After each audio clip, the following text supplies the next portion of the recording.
আমার কাছে করেছেন, আপনারা খুব সচেতন। বক্তব্যের মধ্যে থেকেই মানুষ প্রশ্ন করে মোবাইলে পাঠায় দেয়। এরপরেও আমরা শুকরিয়া আদায় করি আলহামদুলিল্লাহ যে আপনারা বুঝতে চান, এরকম লোক দরকার। প্রশ্ন করেছেন যে রুকুর, কোরআনের রুকুর বিষয়টা পরিষ্কার করবেন। এই বক্তব্যটা অনেক আগের দেওয়া, বুঝছেন, অনেক আগের। আমি বিভিন্ন জায়গায় বলছি, হয়তো এখানে অনেকদিন পরে আসছি তাই প্রশ্নটা করছেন। কোরআনুল কারিমে যে সাংকেতিক চিহ্ন রুকু দেওয়া আছে, এটা আমাদের উপমহাদেশে শুধু আছে। এটা কেন চালু হলো? এই রুকুর ইতিহাসটা হলো ৫ম শতাব্দী হিজরিতে উজবেকিস্তান এলাকার লোকেরা প্রথম, এই বেদাতি আকীদার লোকেরা কোরআনের রুকু যোগ করে। কয়টা রুকু আছে জানা আছে? 540টা রুকু আছে। কিভাবে আসলো? আমাদের এই উপমহাদেশে যে তারাবির সালাত চালু আছে, কয় রাকাত? 20 রাকাত। তো প্রতিদিন 20 রাকাতে 20 রুকু পড়বে, এজন্য ভাগ করা। 20 রাকাতে কয় রুকু পড়বে? 20 রুকু। আর 27 রাত্রিতে খতম হবে। 27 দিয়ে 20 কে গুণ দেন, কত হয়? কত? 540। তো 20 রাকাত তারাবিটা, এটা সহিহ কোনো হাদিস দ্বারা প্রমাণিত না, এটা জাল হাদিস। রাসূল সাল্লাল্লাহু আলাইহি ওয়াসাল্লাম, সাহাবায়ে কেরাম কখনো 20 রাকাত পড়েননি। বড় কথা হলো সৌদি আরবের যে নুসখা মুসহাফুল মদিনা, উসমানী নুসখা যেটা, এই নুসখাতে রুকু নাই। তা আমরা কেন বসাই দিলাম? বুঝছেন? এবার কি পরিষ্কার হয়েছে? উপমহাদেশের এই আমাদের এলাকার বেদাতি মোল্লারা, এরা খুব সাহসী, চালাক। শুধু রুকু না, মঞ্জিল আছে না কোরআনের, মঞ্জিল 7 মঞ্জিল, এরও কোনো দলিল নেই, এটা বসাই দিয়েছে। কোরআনের রুকু আছে মোট, উসমানী নুসখা যেটা, মদিনার নুসখা, সৌদি নুসখা যেটা, 15টা আছে। আমাদের কোরআন চালু আছে, এখানে কয়টা সেজদা আছে? তেলাওয়াতের সেজদা 14টা আছে। সূরা হজ্জের 2য় সেজদায় গিয়ে ওখানে লেখা আছে ইন্দা শাফিঈ, ইমাম শাফিঈর নিকটে 2য় সেজদা। আর আমাদের দেশে হাফেজরা যখন তেলাওয়াত করে সূরা হজ্জের 2য় সেজদায় গিয়ে কিন্তু সেজদা দেয় না। কিন্তু যারা আপনারা হারামাইনে মক্কা মদিনায় সালাত আদায় করেছেন, তারা দেখবেন 2য় সেজদাতে সেজদা দেয়। এইটা সহ 15টা। সাহস কত! কোরআন থেকে একটা সেজদা কি করে দিছে? বাতিল করে দিছে। এরা সব পায়। বাংলাদেশে উপমহাদেশের বেদাতি মোল্লারা সব পায়। আরেকটা দেখবেন, সূরা ফাতিহার শুরুতে বিসমিল্লাহ আছে না? এই বিসমিল্লাহ কিন্তু সূরা ফাতিহার আয়াত, একটা আয়াত, 1 নম্বর আয়াত। আমাদের দেশে ছাপা কোরআনে ওটা আয়াত ধরা হয়নি, অথচ মদিনার নুসখাতে বিসমিল্লাহির রহমানির রহিম একটা কি আয়াত। ওরা কি করছে? গায়রিল মাগদুবি আলাইহিম ওয়ালাদ-দাল্লিন সিরাতাল্লাযিনা আনআমতা আলাইহিম, এখানে কিছু দেয়নি। এখানে আরবিতে একটা চিহ্ন দেওয়া আছে, ওখানে দেখবেন 6 আয়াত বলে নাই, দেখেন আপনি পুরো 6 আয়াত নাই, ওই শেষে 7 নম্বর আয়াত দিয়ে রাখছে, কিন্তু 6 নম্বর আয়াত নাই। আর 1 নম্বর করেছে আলহামদুলিল্লাহ রাব্বিল আলামিন। এটা সালাকি। আর খামাখায় বিভিন্ন জায়গাতে চিহ্ন দিয়ে রাখছে। তো আলহামদুলিল্লাহ, আল্লাহর শুকরিয়া আদায় করি যে এইটা আমরা এই আবর্জনা গুলো পরিষ্কার করেছি আলহামদুলিল্লাহ। ওই যে বানোয়াট বাতিল দোয়া যোগ করে দিছে না কোরআনের পিঠে, 2-3টা দোয়া যোগ করেছে, তারপরে তাবিজের নকশা যোগ করেছে, ভুয়া ফজিলত যোগ করেছে। কোরআন আল্লাহর পক্ষ থেকে নাজিল হওয়া একটা বিধান, এর সাথে মানুষ কিভাবে যোগ করতে পারে? যাক আলহামদুলিল্লাহ, আমরা এটা পরিষ্কার করেছি এবং এটা আমাদের কাছে প্রিন্ট হয়ে বেরিয়ে আসছে আলহামদুলিল্লাহ। তো বেশ কিছু মানুষ এখানে আলহামদুলিল্লাহ সহযোগিতা করেছেন, তার মধ্যে ভাষান টেকের মানুষও আছে আলহামদুলিল্লাহ। এই কোরআন প্রিন্ট করাতে আমার সময় লাগছে অনেক, আমার খুব ইচ্ছা আছে আপনারা দোয়া করবেন। দোয়া আপনারা করেছেন, এই জন্য আল্লাহর কাছে কবুল হয়েছে এবং এটা এখন ছাত্রদের কাছে চলে আসছে হাতে, তারা এখন পড়াশোনা করতে পারছে। এটাই তা, আগামীতে যেন এটা আমরা অনুবাদ দিতে পারি, একটু দোয়া করবেন। বাংলাদেশে যে অনুবাদটা প্রচলিত আছে, আপনারা ক্ষিপ্ত হয়ে যান, শুধু আমি কিছু বললেই আপনারা যেটা শুনে আসছেন বিরোধী হয়ে যায়, আপনারা খেপে যান। আসলে ক্ষিপ্ত হওয়া ঠিক না, যাচাই করা উচিত। মুজাফফর বিন মহসিন বলছে, দেখি একটু যাচাই করি। আপনারা বলেন একটা, আপনাদের একটা প্রশ্ন যাচাই করি। বাইতুল মাকদেস এটা কে তৈরি করেছে? উত্তর দেন। আদম আলাইহিস সালাম। কি বললেন? আপনারা জানেন না বাইতুল মাকদেস কে তৈরি করেছে? সুলাইমান আলাইহিস সালাম।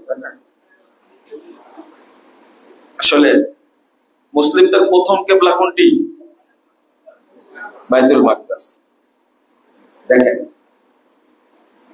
এই 2টা কথা ইহুদিদের কথা। কাদের কথা? কিন্তু আপনাদের মুখ থেকে বের হচ্ছে। আর আমাকে প্রশ্ন করেছেন, আমি প্রশ্নের উত্তর দিয়েছি। মুসলিমদের প্রথম কিবলাও কাবা, শেষ কিবলাও কাবা। এটা হলো ইহুদিদের কথা। আর মুসলিমদের প্রথম কিবলা হলো বাইতুল মাকদেস। নাউজুবিল্লাহ। আপনি বলবেন কেন? প্রথম ইবাদতের ঘর তৈরি করেছেন ইব্রাহিম আলাইহিস সালাম, সেটা কাবা। আল্লাহ রাসূল যখন হিজরত করে মদিনায় গেলেন, তখন 17 মাস কিবলা ছিল কোনটা? বাইতুল মাকদেস। 17 মাস পরে আবার কিবলা হয়েছে কোনটা? কাবা। তাহলে প্রথম কিবলাও কাবা, শেষ কিবলাও কাবা। আমরা বাইতুল মাকদেসকে বলি কেন? দ্বিতীয়, ইব্রাহিম আলাইহিস সালাম প্রথম ঘর তৈরি করেছেন কি? কাবা। আর তিনি আরেকটা আসছে, তারই সন্তান ইয়াকুব আলাইহিস সালাম তার 40 বছর পরে বাইতুল মাকদেস তৈরি করেছেন। কে? ইয়াকুব আলাইহিস সালাম তৈরি করেছেন। আর তার 1000 বছর পরে সুলাইমান আলাইহিস সালাম এটা পুনর্নির্মাণ করেছেন। অথচ আমরা সবাই জানি বাইতুল মাকদেস তৈরি করেছেন কে? সুলাইমান আলাইহিস সালাম। অথচ তার 1000 বছর পূর্বে ইয়াকুব আলাইহিস সালাম বাইতুল মাকদেস তৈরি করেছেন। কথা কি বোঝা গেছে? এই উল্টা জিনিসটা চালু আছে আমাদের মধ্যে। আর এটা বক্তারা বেশি বলে, তাই না? বক্তারা বেশি বলে, আর বক্তাদের কথা আপনারা বেশি শোনেন। তো যাক, আপনাদের কাছে আমি বিষয়টা শেষ করি যে কোরআনুল কারীম নাম আল্লাহ কতটা দিয়েছেন, কিন্তু আমরা বলি কোরআন শরীফ, তাই না? হ্যাঁ, কোরআন শরীফ, এটা কি ঠিক আছে বলেন তো দেখি? মাশাআল্লাহ, এটা তো জানেন, এটাতে একমত। কেউ যদি কোরআন শরীফ না বলে কোরআন মাজিদ বলে, সমস্যা আছে? কোরআনুল কারীম বলে, সমস্যা আছে? আমি ঠিক এই কাজটাই করতে চেয়েছি। যেটা যোগ করে দিয়েছিল ভুয়া, সেইগুলোকে কি করেছি, ছাঁটাই করেছি করে মদিনার নুসখা যেটা তার মতো করেছি। আর এখানে এইটা ছাপাতে আমাকে সবচেয়ে বড় সহযোগিতা করেছে আপনাদেরই সন্তান আমাদের ইব্রাহিম খলিল ভাই। আলহামদুলিল্লাহ, আল্লাহ যেন চাচায় খান দান করেন, আল্লাহ আমিন। তো আমি এখানে একটা আপনাদের সহযোগিতা চাই। আমরা মোটামুটি 5,000-এর মতো কোরআন ছাপায়া আমাদের যে প্রতিষ্ঠানগুলো আছে এগুলোতে আমরা বিনামূল্যে বিতরণ করবো ইনশাআল্লাহ কোরআনটা। এই কোরআনের কপি আমরা প্রথম ছাপাইছি, বেশি টাকা লাগছে, কিন্তু এখন এটাতে খরচ পড়ছে 300 টাকা। আপনাদের কাছে আমি আবেদন করব, আমরা যেন এই কোরআনের নুসখাটা সারা দেশে অন্তত আমাদের যে প্রতিষ্ঠানগুলো আছে আহলে হাদিস, এই প্রতিষ্ঠানগুলোতে আমরা বিতরণ করবো ইনশাআল্লাহ। আপনারা এই ফান্ডে সহযোগিতা করবেন আমাকে।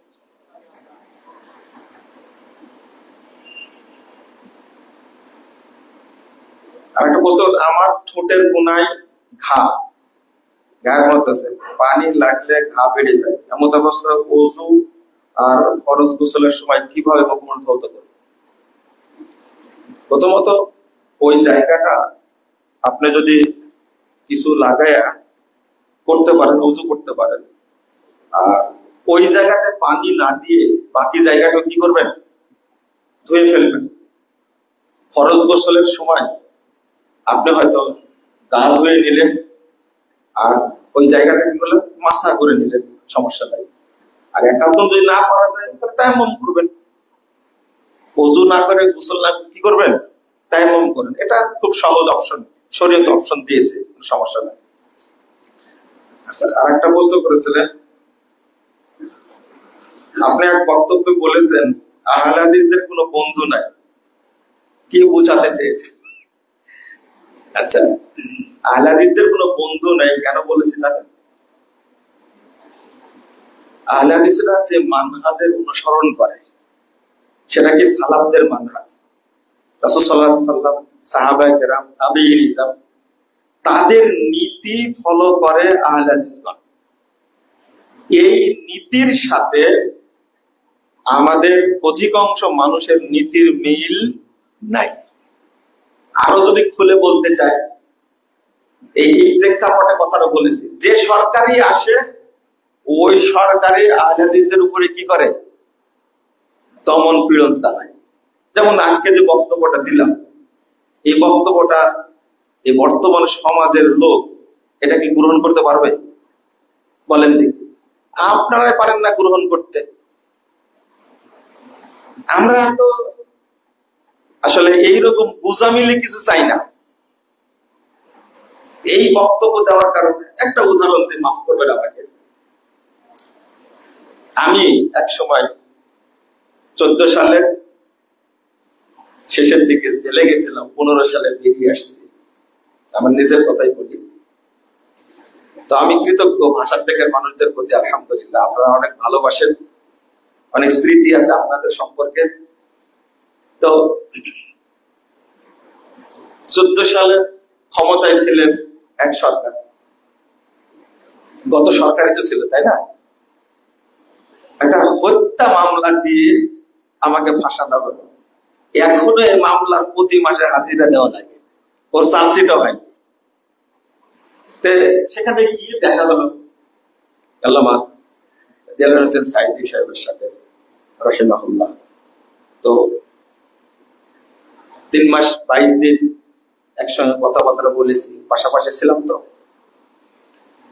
আমি যাওয়ার আগে 2013 সালে 25শে ডিসেম্বর স্বাক্ষরিত একটা পত্র আমার কাছে দেওয়া হয়েছে। আমার একটা বই আছে, জাল হাদিসের কবলে রাসূল সাল্লাল্লাহু আলাইহি ওয়াসাল্লামের সালাত, এই বইটা পড়েছে, তার সাথে একই সঙ্গে সালাত পড়েছে। আলহামদুলিল্লাহ, বলেছেন, অনেক কথা বলেছেন। 9 পৃষ্ঠার একটা পত্র লিখছেন, 9 পৃষ্ঠা। তখন আমি তো বাহিরে, ফটোকপি পেলাম 2014 সালের 6 জানুয়ারি। আমি তার আগে ছিলাম মালদ্বীপে, একটা সেমিনারে গেছিলাম, ওখান থেকে আসার পরে আমি পত্রটা পেলাম। আর ওই সালেরই আমি নভেম্বরের 7 তারিখে 14 সালে নভেম্বরের 7 তারিখে আবার গেলাম লালঘরে, আপনারা যেটা বলেন। তো সেখানে গিয়ে দেখা হলো, সাক্ষাৎ হলো। এই পত্রটা কিছু সংশোধনও করে দিয়েছেন। যখন বেরিয়ে আসলাম, এই পত্র প্রচার হয়ে গেছে, আমি কিন্তু প্রচার করিনি, আমাকে মাফ করবেন। তখন জামাত ইসলামের ভাইরা বলল কি, এটা মুজাফফর বিন মহসিন এটা মিথ্যাচার করছে, যাবেন কোথায় আপনি? বুঝেননি কথাটা? কোন পত্র লেখেনি, কিছুই লেখেনি, ইত্যাদি। তো আমরা তো দুনিয়ার কারো সাপোর্ট পাবো না, এটাই পরিষ্কার। আমি তখন বলেছিলাম যে রাজনীতি করলে এই শরীয়ত নিয়ে মিথ্যা রাজনীতি করা যায়, ঠিক না, এটা হারাম। আপনি আমাকে জিজ্ঞেস করতে পারেন, কিন্তু এতটাই মিথ্যাচার করা হলো, দেশের যেখানে যাই সেখানেই বলেন যে আপনি তো মিথ্যা কথা বলেছেন, সাইদি সাহেবের সাথে আপনার দেখাই হয়নি, পত্র কখন দিল? তিনি মারা গেছেন, বের হয়ে আসলে ওটা বেশি প্রমাণ হতো। আল্লাহ যেটা চেয়েছেন, আল্লাহ তাকে শহীদের মর্যাদা দান করুন, দোয়া করি। এবং একটা কবিতা লিখে দিয়েছিলেন আমার বইয়ের মধ্যে, সেটা ওটা বলবো না। তো আমরা মনে করি যে আমরা স্বতন্ত্র, রাসূল সাল্লাল্লাহু আলাইহি সাল্লাম এবং সাহাবায়ে কেরামের যে মানহাজ, এর মানহাজের বাইরে আমরা কখনো যাব না ইনশাআল্লাহ। সোজা কথা, আমাদের টার্গেট শুধু দুনিয়া না, আখিরাত। জাপানে কোনো অন্যায় নাই, আমাদের দেশটা যদি জাপান হয়ে যায় কোনো সমস্যা? হ্যাঁ, জাপানে কোনো অন্যায় নাই, কিন্তু দিন আছে সেখানে, তাহলে জাপান করে কি লাভ আমার? তা আপনারা তো চাচ্ছেন দুনিয়াবি শান্তি হয়ে যাবে, সন্ত্রাস থাকবে না এই দেশে, হয়তো একদিন এই দেশে একদিন মাদক থাকবে না, ধর্ষণ থাকবে না, তবে এতই শান্তি পাবেন যখন কোনো ধর্ম থাকবে না, তাই না? ধর্মের বিধি নিষেধ আছে, এই জন্যই সমস্যা। আমরা এইরকম দেশ চাই না যে দেশে কি থাকবে না, ধর্ম থাকবে না। কথা বুঝতে পারলেন? ইসলাম থাকবে ইনশাআল্লাহ, এবং আগামী দিনে ওই আল্লাহ রাসূলের প্রদত্ত ইসলামই চালু হবে ইনশাআল্লাহ, যদি আপনাদের একাগ্রতা থাকে। আল্লাহ আমাদের কবুল করুন, আমিন। হাঁস মুরগি বা কোনো পশু জবে করার সময় পশ্চিমমুখী হয়ে জবে করা কি বাধ্যতামূলক? কেন বলেন যদি? এই প্রশ্নটা কেন, এটাকে শোনা লাগবে। বুঝেননি মনে কথাটা? আপনার এই প্রশ্নটা শুনতে হবে, আপনি প্রশ্নটা করলেন কেন? বাধ্যতামূলক কি না, এটা প্রশ্নটা করলেন কেন, এটা বলবে না। নিশ্চয় একটা উদ্দেশ্য আছে। কেবলামুখী করে জবে করা সুন্নাহ, আপনি এটা করবেন, আপনার কি আপত্তি আছে? ওকে, সুন্নাহ আপনি মেনে চলেন, আলহামদুলিল্লাহ। অতিরিক্ত কিছু বলার দরকার নেই, করা যাবে না, অন্যদিকে করা যাবে না, আপনি পশ্চিম দিকে কেবলামুখী করে করবেন। কোন মা যদি তার ছেলেকে অভিশাপ দেয় যে তোর নামাজ হবে না, তাহলে কি এরকম অভিশাপ কার্যকর হবে? মায়ের অভিশাপটা, বাপের অভিশাপটা খুব কঠিন। একটা হাদিসে আসছে যে মা বাপ যদি সন্তানের পক্ষে দোয়া করে তবু কবুল হবে, বিপক্ষে যদি দোয়া করে তবু কবুল হবে। এই দুইটা মানুষ মাত্র। অন্য মানুষ যদি বিপক্ষে দোয়া করে কবুল নাও হতে পারে, বাপ মা যদি আপনার বিপক্ষে কবুল দোয়া করে, এটা কবুল হবে, 1 নম্বর। তবে নামাজ কবুল হওয়ার বিষয়টা, এটা বাপ মায়ের হাতে না, কার হাতে? আল্লাহর হাতে। এটা বাপ মা করতে পারে না। এখন অন্য বিষয়ে যদি আপনাকে কি দেয়, বদদুয়া দেয়, তবে কবুল হবে না এটা বলাটাও কিছুটা বদদুয়ার মতো। এখন আপনি এটা লেখেননি যে কেন এই দোয়াটা দিয়েছে, এই বদদুয়াটা দিয়েছে, এটা তো লেখেননি, তাই না? কি কারণে? দুইটা বিষয় থাকে। যদি মা বাপ অসৎ কাজ করার জন্য আপনাকে বাধ্য করে, আর আপনারা যদি সেটা না করেন আর এই জন্য যদি বদদুয়া দেয়, তাহলে এই দোয়ার কোনো মূল্য নেই। পরিষ্কার হয়েছে মনে হয়, তাই না? মা বাপ যদি খারাপ কাজে বাধ্য করে আর আপনি সেটা করতে চাচ্ছেন না, আর এই জন্য যদি বদদুয়া দেন, তাহলে এই বদদুয়ার কোনো মূল্য নাই। আর একটা বিষয় হলো, খারাপ কাজে বাধ্য করলে সন্তান সেটা মানতে বাধ্য নয়। ভালো কাজের ক্ষেত্রে সন্তানকে বললেন, সন্তান মানলো না, তখন যদি বাপ মা বদদুয়া দেয়, তাহলে সেটা কিন্তু কঠিন। এটা স্পষ্ট। কোরআনের কোন সেজদার আয়াত যদি বাংলা অনুবাদ করি, তাহলে কি সেজদা দিতে হবে? আর সেজদা দেওয়া কি ওয়াজিব নাকি সুন্নাহ? প্রথমে বলি, এই সেজদাটা হলো সুন্নাহ। এটা কি? তেলাওয়াতের সেজদা কি সুন্নাহ। প্রশ্ন হলো যে আপনি বাংলা তেলাওয়াত করছেন, বাংলা অনুবাদ করছেন, তাই না? তখন সেজদা দিবেন কিনা? না, বাংলা অনুবাদ করলে সেজদা দেওয়া জরুরি না। ওটার নামই হলো তেলাওয়াতে সেজদা। কি? তেলাওয়াতে সেজদা। তেলাওয়াত কালীন কি করবেন? সেজদা দিবেন। 2 নম্বর বিষয় হলো যে আপনি যখন কোরআনটা পড়ছেন, আচ্ছা প্রশ্ন করি, তেলাওয়াত যখন করেন, এই কোরআনের মধ্যে কি অনুবাদ থাকে না অনুবাদ ছাড়াই করেন? আচ্ছা, অনুবাদ আছে, এইরকম কোরআন পড়েন কে কে? হাত তোলেন তো দেখি। অনুবাদ আছে এরকম কোরআন পড়েন আপনারা, তাই না? আচ্ছা, অনুবাদ নাই, ফ্রেশ আরবি কোরআন আছে, এটা পড়েন কে কে? কিছুটা সমান সমান মনে হচ্ছে নাকি? হ্যাঁ হ্যাঁ, জি, দুইটাই পড়েন। আচ্ছা, একটা জিনিস আমি বুঝাই দিই, যেটাতে অনুবাদ আছে এটাকে কোরআনুল কারীম? হ্যাঁ, বুঝেন মনে কথাটা? এটা বঙ্গ অনুবাদ, তাই না? এটা কি বঙ্গ অনুবাদ কোরআন, এটাকে কোরআন বলতে পারবেন না। যদি তাফসির থাকে, ওটা কি কোরআন? এর নাম কি? তাফসিরুল কোরআন। তার হাদিসে আসছে কোরআন যেটা তেলাওয়াত করতে হবে সেটা হলো মুসহাফ। সেটা কি? মুসহাফ। ফ্রেশ কোরআন যেটা, এটাকে মুসহাফ বলে। এইটা পড়বেন এখন থেকে, এইটা পড়বেন। আর যখন অনুবাদ করতে ইচ্ছা করবে, তখন আপনি অনুবাদ কোরআনটা বের করে বুঝে পড়ার চেষ্টা করবেন। বুঝে আসলো কি? যখন তেলাওয়াত করবেন তখন কি শুধু ফ্রেশ কোরআনটা পড়বেন আপনারা, কারণ এটাই কোরআন। অনুবাদটাকে কোরআন বলা হয় না, আবার তাফসীরটাকে কোরআন বলা হয় না। আর একটা বলা হলো, এই কোরআনটা কিন্তু অপবিত্র অবস্থায় স্পর্শ করতে পারবেন না, কিন্তু অনুবাদটা, ব্যাখ্যাটা, তাফসীরটা এটা অপবিত্র অবস্থাতে পড়া যাবে, স্পর্শ করা যাবে। পার্থক্য বুঝলেন এবার? আর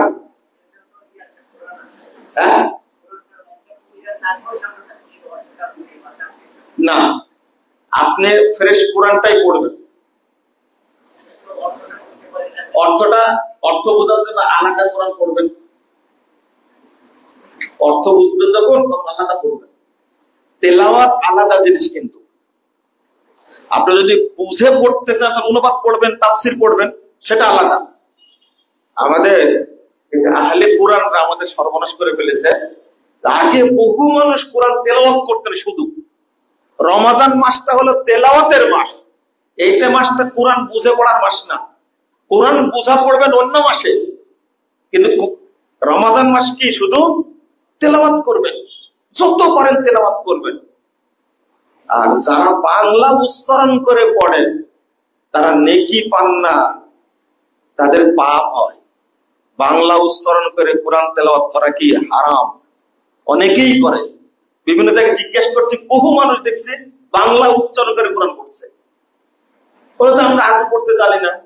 আমি বললাম যে এত পড়ে বিসিএস ক্যাডার হয়েছে, আর এখন রিটায়ার্ড হয়ে গেছে, কোরআন পড়ছেন বাংলা। কোরআন পড়তে জানেন না, শিখেন, আরবি শিখতে হবে। কোরআন কোরআনের ভাষাতেই পড়তে হবে, আরবি, ইংরেজি, উর্দু কোনো ভাষায় উচ্চারণ করে পড়া যাবে না, হারাম। কি প্রশ্ন করছেন না আপনি?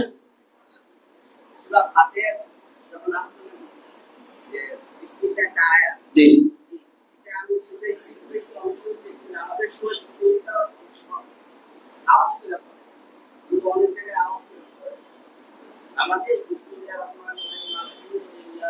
বিসমিল্লাহির রহমানির রহিম শেখ সুদাইসি জোরে পড়ে।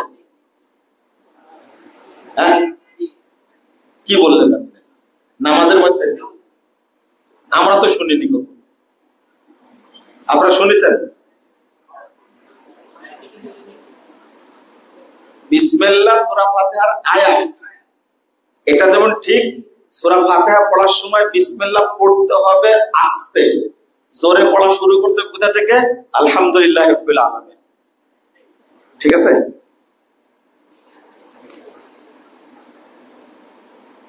শেষ। আর কোনো প্রশ্ন? আচ্ছা, এই বাচ্চা ছেলেগুলো বল।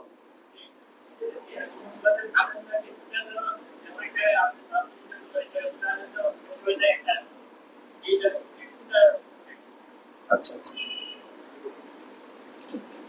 জুমার দিনে দুইটা আজান দেওয়া, অনেক মসজিদে দুইটা দেয়, অনেক মসজিদে কয়টা দেয়? একটা দেয়। এই দুই আজানকে অনেক আলেম জায়েজ বলেছেন। এরা সালাফি আলেমদের মধ্যেই এটা বলেছেন যে জায়েজ, উসমান রাদিয়াল্লাহু আনহুর মতো। আর এর মধ্যে অনেক আলেম বলেছেন এই আজান দেওয়া যাবে না। যেমন শেখ আলবানী রাহিমাহুল্লাহ বলেছেন, আমরাও বলি যে উসমান রাদিয়াল্লাহু আনহু যে কারণে আজান দিয়েছিলেন দুইটা, ওই কারণ যদি থাকে তাহলে ওই আজান এখনো চলবে। কথা বোঝা গেছে? আর যদি ওই কারণ যদি না থাকে তাহলে এই দুই আজান দেওয়ার প্রয়োজন নাই। যেহেতু সালাফি আলেমদের মধ্যেই এই দুইটা মত আছে, এই ব্যাপারে শক্ত বক্তব্য দেওয়া মানে মূলনীতি না। কথা পরিষ্কার হয়েছে তো? যদি বেদাত হয়ে যেত তাহলে এ ব্যাপারে শক্ত বক্তব্য দিতাম, এটা কি বেদাত। কথা বোঝা গেছে? যখন যেমন রুকু থেকে উঠে বুকে হাত বাঁধেন, তাই না? এখানে কেউ বাঁধেন আপনারা? ওই যে একজন বাঁধে। যেমন আর হাত অধিকাংশ ছেড়ে দেন, তাই না? আমরা কিন্তু সব ফতোয়া মানি না, বললেও সব ফতোয়া কি মানে না। এটা শেখ আলবানী রাহিমাহুল্লাহ বলছেন যে বুকে হাত বাঁধা হলো একটা ভ্রষ্ট বেদাত। আর অন্য আলেম কি বলছেন? আরবি আলেমরা বলছেন কি বুকে হাত বাঁধা যেতে পারে রুকুর পরে। ঠিক আছে? আমরা এখানে শেখ আলবানীর ফতোয়াটা অনুসরণ করি অনেকেই, আর কেউ কেউ কি শেখ বিন বাজের ফতোয়াটা অনুসরণ করে। এখানে আপনার ভূমিকা কি হবে বুঝেন না কথা? আপনার কাছে এটা মনে হবে এটা হাদিসের অনুকূলে, তাহলে কি করবেন? ছেড়ে দিবেন। আমরা ছেড়ে দিই, এটা হাদিসের অনুকূলে মনে হয়। আর এই ফতোয়াটা কেবল আমরা আরবি বিদ্বানদের কাছ থেকে শুনছি। কথা বোঝা গেছে? এইরকম ফতোয়া যখন আসবে তখন আপনি কড়া ভাষা প্রয়োগ করতে পারবেন না। এটা একটা মূলনীতি কিন্তু শরীয়ত বুঝার। আশা করি স্পষ্ট হয়েছে। বলেন।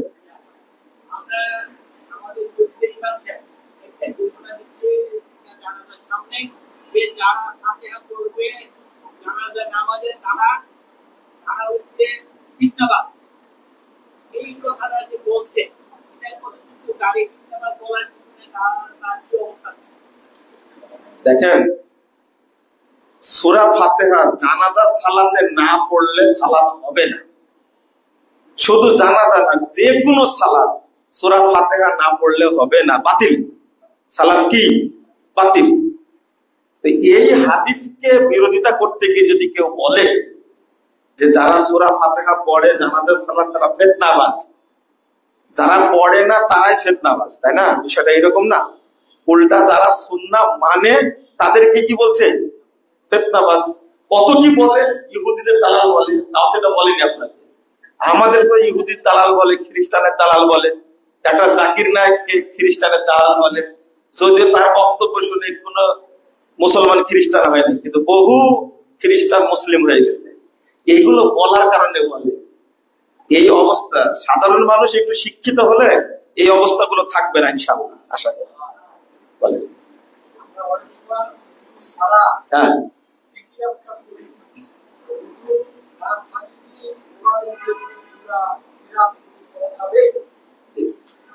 সবাই প্রশ্ন করেছেন যে ওযু ছাড়া জিকির আজকার বা পুরো কোরআনের সূরা পড়া যাবে কিনা। অবশ্যই পড়া যাবে। মুখস্থ করছেন আপনি, ওযু ছাড়া জিকির আজকার করা যাবে, সব সময় করা যাবে, শুধু বাথরুম বাদ দিয়ে। 2 নম্বর হলো যে জিকির আজকার গুলো ওযু অবস্থায় করা ভালো। যেমন একটা হাদিস আসছে যে সালাতের সালাম ফেরানোর পরে যদি এমনি বসে থাকে, কেউ কিছু না পড়ে এমনি বসে আছে, ওযু থাকা অবস্থায় যতক্ষণ বসে থাকবে ফেরেশতারা ততক্ষণ তার জন্য রহমতের দোয়া করবে, ততক্ষণ। তাহলে কি করা দরকার?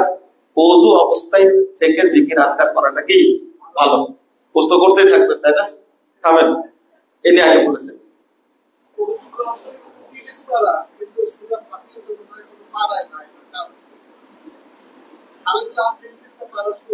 আচ্ছা আচ্ছা, আলিফ লাম থেকে পারা শুরু, তাহলে সূরা ফাতিহা কোন পারার অন্তর্ভুক্ত, তাই না? সূরাতুল ফাতিহা এটা কি ভূমিকা, উম্মুল কুরআন। আল ফাতিহা শব্দের অর্থ হলো ভূমিকা, শুরু। যদিও নাম এই সূরার অনেক আছে, কিন্তু এই সূরাটাকে ভূমিকা বলা হয়।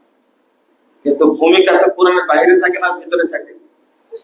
ভিতরে থাকে। এটা কোরআনেরই অংশ। আপনি এভাবে প্রশ্ন করবেন না কখনো। আর কোরআন শরীফ বলবেন না, কি বলবেন? কোরআন মাজিদ বলবেন, কোরআন কারীম বলবেন, ঠিক আছে? বলেন, আপনার দাড়ি বড় আছে, বলেন। সিজদা যাওয়ার সময় আগে হাঁটু না হাত? বয়স যদি অনেকদিন হয়ে গেছে, এই প্রশ্নটা এখন করাটা তার জন্য ঠিক না, নাকি? যদি মনে করেন যে আমাদের জন্য, আমি কিন্তু আবার একটু অন্যভাবে নেই, কিন্তু মনে করেন না।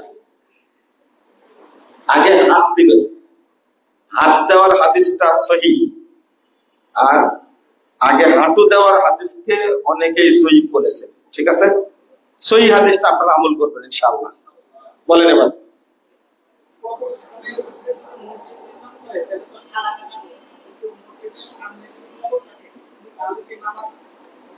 আচ্ছা, কবরের উপরে যদি 20 তলা মসজিদও করে, ওই 20 তলার উপরে সালাত পড়লেও সালাত হবে না। মানে ওটা মসজিদটা কার উপরে? কবরের উপরে। হয়েছে ঢাকা শহরে মসজিদ হয়েছে, মানে নিচে কবর, উপরে কি মসজিদ। জাহেলেরা, এদের নামাজ হবে না। আপনাদের আকীদায় সমস্যা, তো এগুলো মাসালা নিয়ে কি করবো?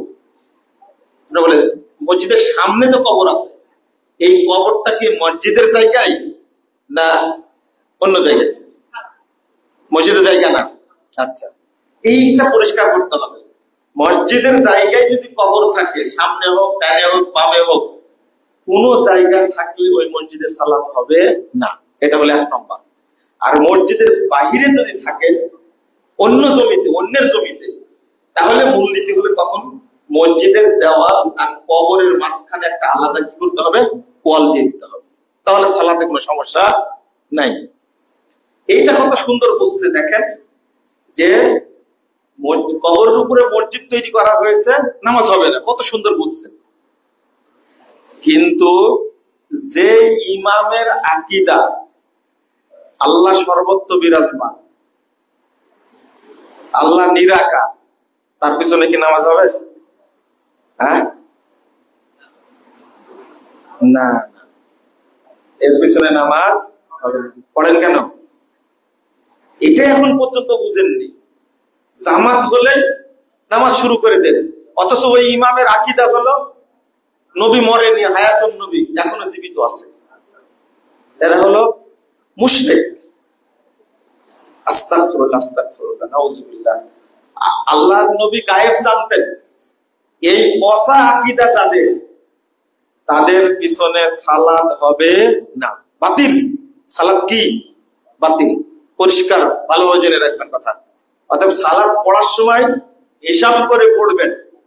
এই বাংলাদেশে অধিকাংশ মানুষই এই আকীদায় বিশ্বাসী যে আল্লাহ সর্বত্র বিরাজমান। আর চা করেন না এটা।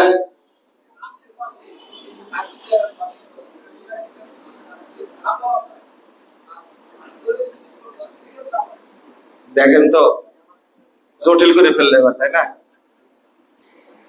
এইরকম সঠিক আকীদা যদি কি না থাকে, মসজিদ না থাকে, তাহলে বাড়িতে পড়বেন আপনি? আপনারা কি আউয়াল ওয়াক্তে সালাত পড়েন? পড়েন না। আউয়াল ওয়াক্ত কখন? মনে করেন 12টা 2-এ জহর হচ্ছে। কয়টা? 12টা 2-এ জহর হচ্ছে। জামাত কয়টায় হয়? একটাই। অথচ 15 মিনিট আউয়াল ওয়াক্ত টাইম আছে। কয় মিনিট? আজানের সময় থেকে নাকি 15 মিনিট, 20 মিনিট মুসল্লির আসতে সময় লাগবে। আপনারা মনে করেন যে আজানের পরে ওযু করতে হবে, বাথরুমে যেতে হবে, তারপরে কি মসজিদে যাবে? না, আজান হলেই মসজিদে আসতে হবে। তাহলে ওযু, গোসল, বাথরুম সারা, এটা সালাতের সময়ের আগে না পরে? আগে। আল্লাহ রাসূল বলতেন যালিকুমুর রিবা, যালিকুমুর রিবা, যালিকুমুর রিবা। এটাই হলো সালাতের প্রস্তুতি, এটাই হলো সালাতকে পাহারা দেওয়া। সালাতকে তো পাহারা দেন না আপনারা। এক আউয়াল ওয়াক্ত পড়েন না।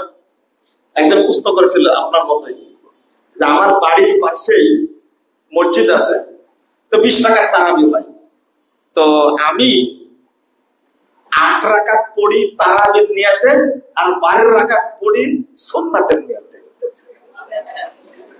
আমি বললাম যে এত বড় মুফতি আপনি, এরকম ফতোয়া করে যদি শুনেনি তো। আমি বললাম আচ্ছা ঠিক আছে, 8-12 পরে ইমামের আকীদা বল। তো বলছে ইমামের আকীদা হলো আহলে হাদিসরা কাফের। আহলে হাদিসরা কি? কাফের। যে বলে নবী মাটির তৈরি, সে কাফের, তার বোতালাক হয়ে গেছে। আমি বললাম যে ও 12 রাকাত পড়ুক আর 8 রাকাত পড়ুক আর 80 রাকাত পড়ুক, ওর পিছনে নামাজই হবে না। তখন বলছেন যে আমি যে কায়দা করে পড়তাম আজকে ওইটাও গেল।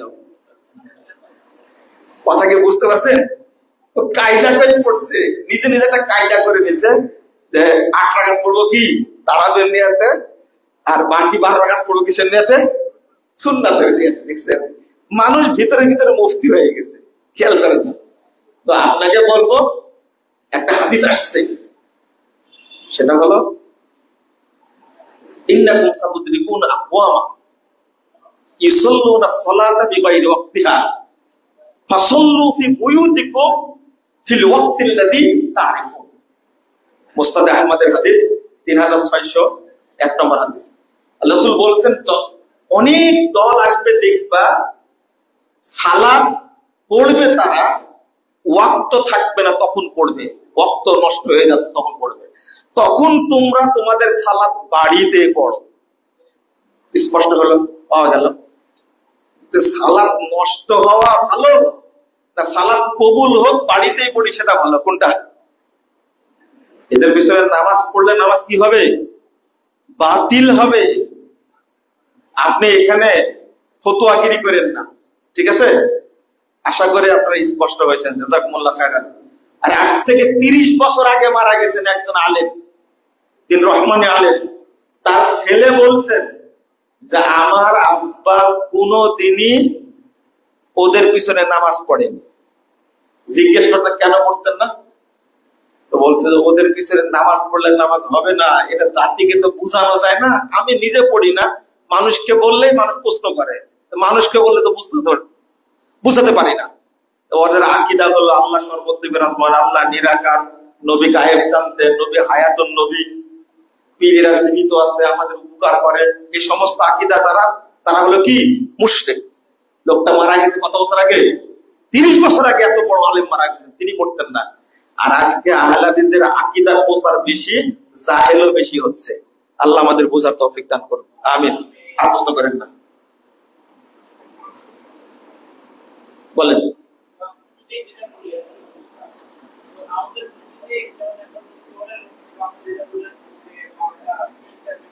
জি,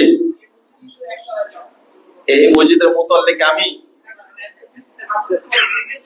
করণে বলে দিছি, ওয়াক্ত হবে আজান দিয়ে দিবেন, কমিটি মিলে বসবেন। এটা আহলে হাদিসরা বিশেষ করে ভাষা টেক্সট চালু না করলে কে চালু করবে? আমি শুধু বলেছি, একদিন বক্তব্য শুনেছে আমার আব্বা ছিলেন, ওয়াক্ত হলে আজান দিতে হবে। আর আউয়াল ওয়াক্তে সালাত পড়লে আল্লাহ নিজে ওয়াদা করছেন আমি তাকে জান্নাত দেব। হ্যাঁ, আউয়াল ওয়াক্তে সালাত পড়ে প্রথম কাতারে যদি কেউ পড়ে, আল্লাহ রাসূল বলছেন ওই ব্যক্তি বিনা হিসাবে প্রথম যারা জান্নাত যাবে তাদের সাথে জান্নাতে ঢুকবে। এত সুন্দর ফজিলত থাকতে আপনার ফজিলত মেরে ফেলবেন কেন? আব্বা বললেন যে ওয়াক্ত হলে আজান হবে।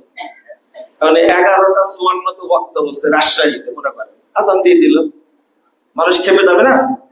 ওয়াক্ত হয়েছে আজান দিন, তোমার সময় থাকলে আসো নামাজে, যদি মহব্বত থাকলে, এখানে তর্ক করো না। সাহারির আজান দিতে হয় 12 মাস।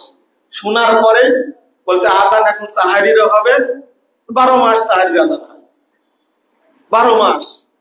এটা করার জন্য সাহস লাগবে, কই কেউ তো কোনো আপত্তি করেনি। 12 মাস আজান 3টায়, 2:30টায় একটা হয়, আর মানে ফজরের আজান একটা হয়। কেউ কারো সাহস নাই বলা, এই তুমি কেন আজান দাও এই টাইমে কেন? কোন কে বলবে? আর ভাষণটাকে এই আহলে হাদিস ঐতিহ্যবাহী একটা প্রতিষ্ঠিত এলাকায় এখানে আজান সঠিক টাইমে দিয়ে সুন্নাত চালু করতে হবে, যেটা বাংলাদেশ সব জায়গায় চালু হয়ে যায়। আসর কয়টায় দেয়? 3:35 মনে হয় তথ্য, তাও একটু কাছাকাছি। 4:30 দেন, 3:35 দেন। আজানের টাইমটা ঠিক রাখবেন, যখন ইচ্ছা তখন দিবেন, যখন টাইম তখনই দিবেন, কিন্তু জামাতটা একটা নিয়ম করে দিবেন। জামাতটা কি বুঝেন মনে কথা বললেন যে 35-এ আজান হবে, 4টায় জামাত হবে। বুঝেন কথা? 35-এ আজান হবে, 4টায় জামাত হবে, বা 38-এ আজান হবে, 4টায় জামাত হবে। খেয়াল করবেন কথাটা। 32-এ আজান হবে, টাইম হয়ে গেছে, আজান দিয়ে দিবেন। মাগরিবের টাইম এইভাবে দেন না? মাগরিবে কয়টা? 31-এ, 32-এ, 33-এ আজান দেন। ঠিক অন্য বক্তগুলো কি এইরকম। আসলে দেখেন ফজর এবং মাগরিবটা রাইট টাইমে হয়, তো বাকিগুলো পড়লে সমস্যা কি? সবচেয়ে কঠিন সালাত ফজরের টাইমে, তাই না? ওটাই সঠিক টাইম আছে, ইনশাল্লাহ হয়ে যাবে, ইনশাল্লাহ হয়ে যাবে। আলোচনা নাই তো, এই আলোচনা শুরু করেছে আমরা, এক সময় মানুষ করে নেবে ইনশাল্লাহ। আল্লাহ যেন আমাদেরকে আউয়াল ওয়াক্তে সালাত পড়ার তৌফিক দান করেন, আমিন। আর আউয়াল ওয়াক্ত বলতে কতটুকু বলেন?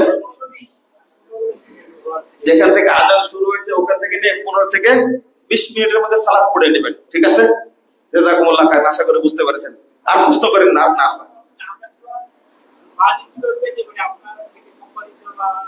আমরা এটা এখনো বিক্রি শুরু করিনি, তবে এই ভাষাটা আপনাদের সৌজন্যে মসজিদে আমরা কিছু কপি দিব ইনশাআল্লাহ, ইনশাআল্লাহ দেব, কিছু কপি দিব, আপনারা পড়বেন। বিক্রি শুরু করিনি আপনাদেরকে, তবে আমি এটা এখন পর্যন্ত চিন্তা করে সেটা ফ্রি দিতে থাকবো যদি আপনারা সহযোগিতা করেন ইনশাআল্লাহ।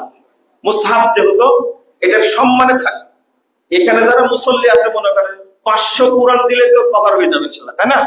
তাহলে সমস্যা কি? দূর থেকে আর সময় আসবেন ইনশাআল্লাহ, পাবেন ইনশাআল্লাহ, পাবেন। জাযাকুমুল্লাহ খায়রান। দোয়া পড়েন, সুবহানাকা আল্লাহুম্মা ওয়া বিহামদিকা আশহাদু আল্লা ইলাহা ইল্লা আনতা আস্তাগফিরুকা ওয়া আতুবু ইলাইকা। আসসালামু আলাইকুম ওয়া রাহমাতুল্লাহ।